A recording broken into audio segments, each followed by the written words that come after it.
I am Ringo Machiavelli, and this is AFX World. I am not a robot, I am a real boy. Malfunction, malfunction.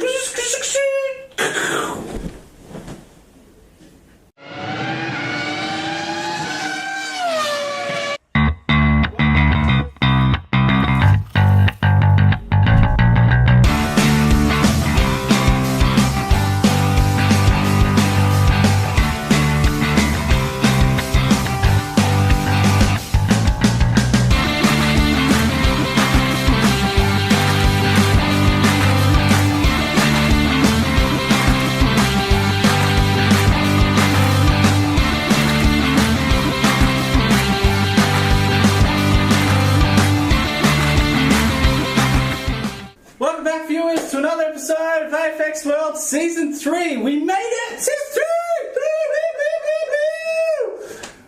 Before we get into it, just as I did at the last episode of Season 2, I'd like to thank everyone for subscribing, coming back, watching the channel and giving us likes. I really appreciate it. It keeps me making more movies.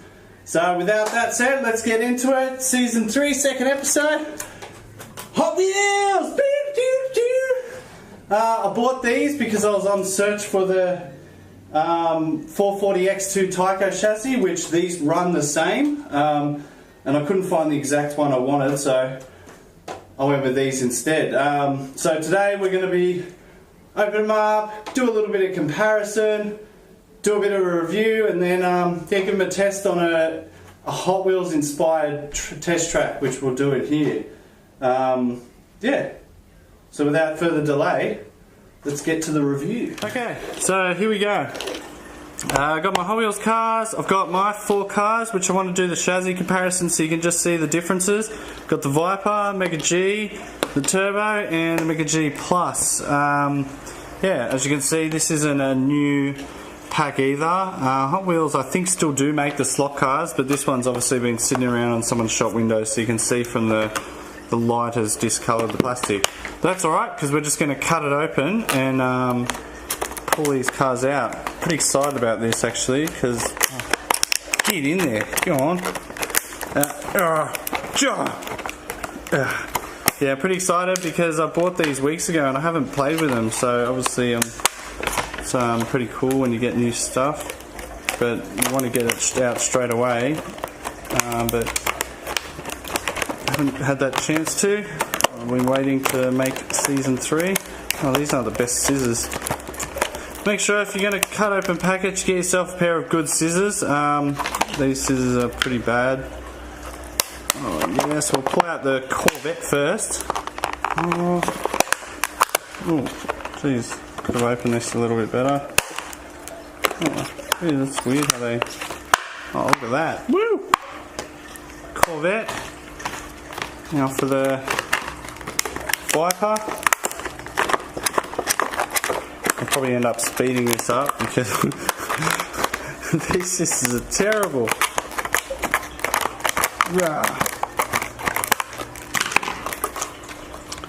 Hey, put this out.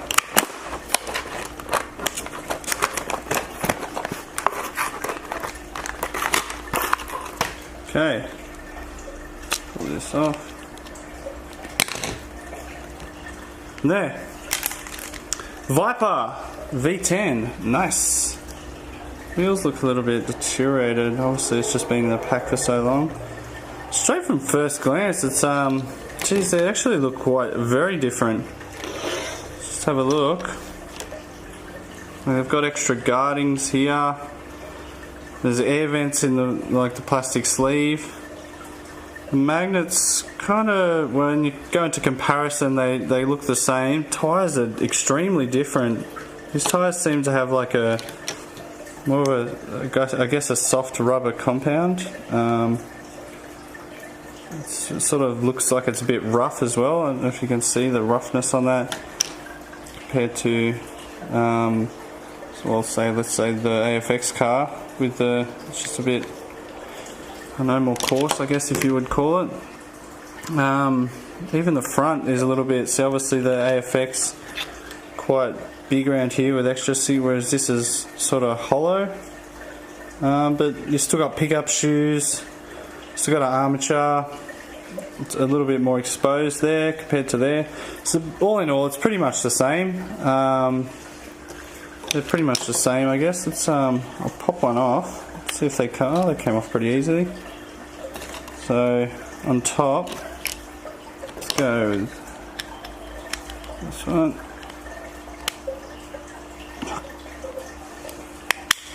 Okay. Yeah, still quite the same. Seems like the chassis is almost the length of a Mega G Plus long one. In comparison, see there, it's a bit shorter. Well, the turbo model is a bit shorter. Yeah, there's not much else really to compare with. They all sort of, it's all they pick up. Obviously, you got the armature in the middle. The magnets look reasonably sized. I guess I'm not too impressed with the rims. They look kind of tacky. That's just my opinion. You might like them. I don't know, I just kind of like AFX rims, or even, I guess, well, Vipers aren't really, they're pretty plain, but even they're like a lot nicer than those ones. They just look a bit weird. I think they could have done a little bit better job with that, but that's just my opinion.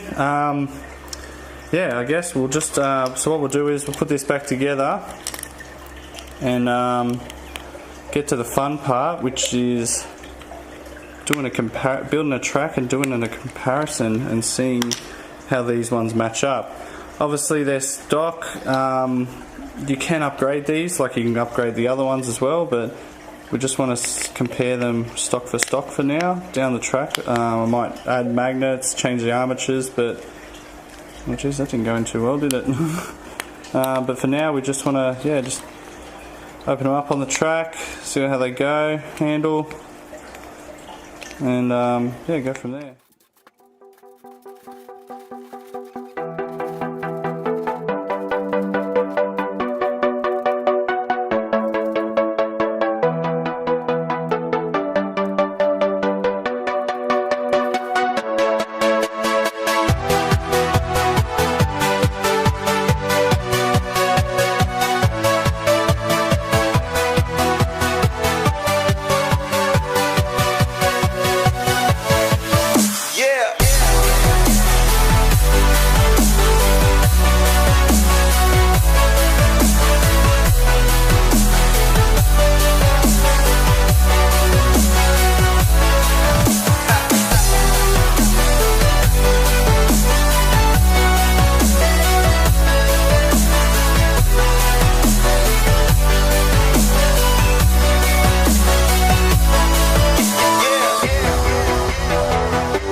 Ladies and gentlemen, my name is William Castrol and I'm going to be taking you around the Hot Wheels test track. So off we go down the main straight, up the wall ride to the right, come back down the wall to the back straight section.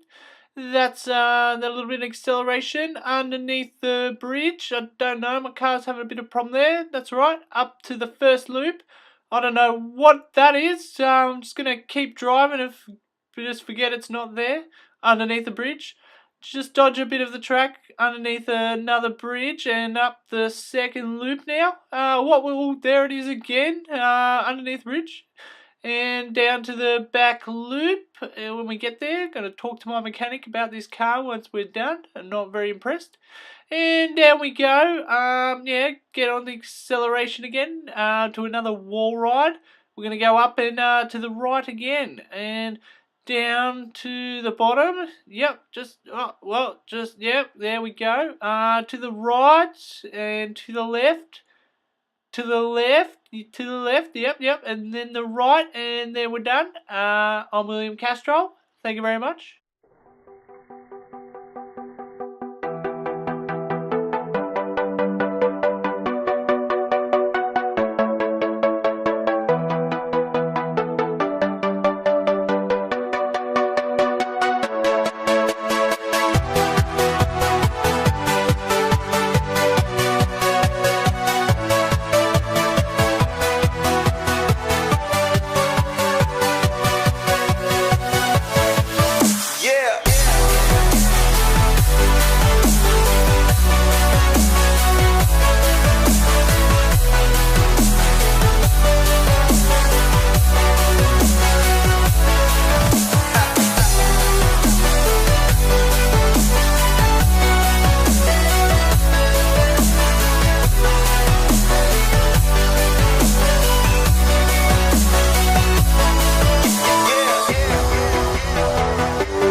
I hope you like watching it. I had a lot of fun building this.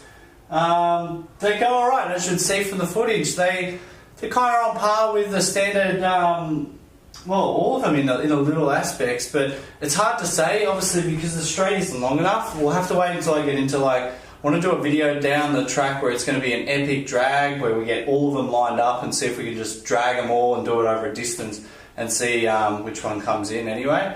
But other than that, they're not too bad. They're a little bit bigger, as you'll notice, than the standard, just tiny bit. They just seem, the shells and the size of them just seem a little bit bigger. But other than that, they run well, they go around the loops. I know, as you'll see, I'm having some problems with my Viper car.